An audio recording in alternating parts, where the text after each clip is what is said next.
ദിനവിശുദ്ധർ May 25 വിശുദ്ധ Bede. ക്രിസ്തുവിൻ്റെ സ്നേഹത്തിനപ്പുറം മറ്റൊന്ന് ആകാതിരിക്കുക. വേദപാരംഗതനായ വിശുദ്ധ ബീഡ് 673 ജെറോവ് എന്ന പട്ടണത്തിനരികിലുള്ള ഒരു ചെറു ഗ്രാമത്തിൽ ജനിച്ചു. 7ാമത്തെ വയസ്സിൽ ബീഡിനെ വിദ്യാഭ്യാസത്തിനായി വെർമത്തിലെ വിശുദ്ധ പത്രോസിൻ്റെ ആശ്രമത്തിലേക്ക് അയച്ചു.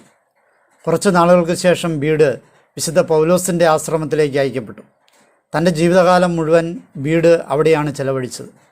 ഗ്രന്ഥരചനയിലും അധ്യാപക വൃത്തിയുമായിരുന്നു ബീഡിൻ്റെ പ്രധാന ജോലിയെങ്കിലും സഹസന്യാസികളോടൊപ്പം കൈവേലകൾ ചെയ്യുവാനും അദ്ദേഹം തൽപരനായിരുന്നു. ഓരോ ദിവസവും 600 വിദ്യാർത്ഥികളെ അദ്ദേഹം പഠിപ്പിച്ചിരുന്നു. രാജാക്കന്മാർ, സഭാധ്യക്ഷന്മാർ തുടങ്ങിയ പലരും അദ്ദേഹത്തിൻ്റെ ശിഷ്യരായിരുന്നിട്ടുണ്ട്.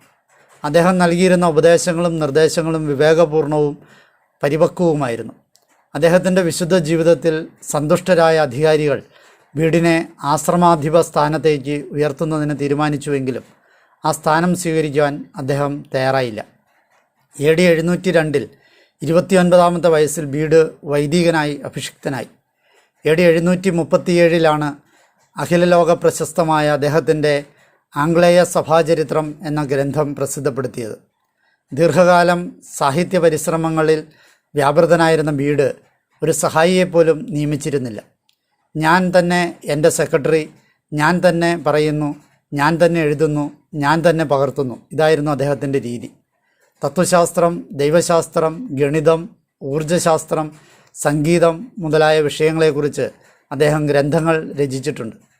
ഏകദേശം 40 മഹത് ഗ്രന്ഥങ്ങൾ അദ്ദേഹം രചിച്ചു.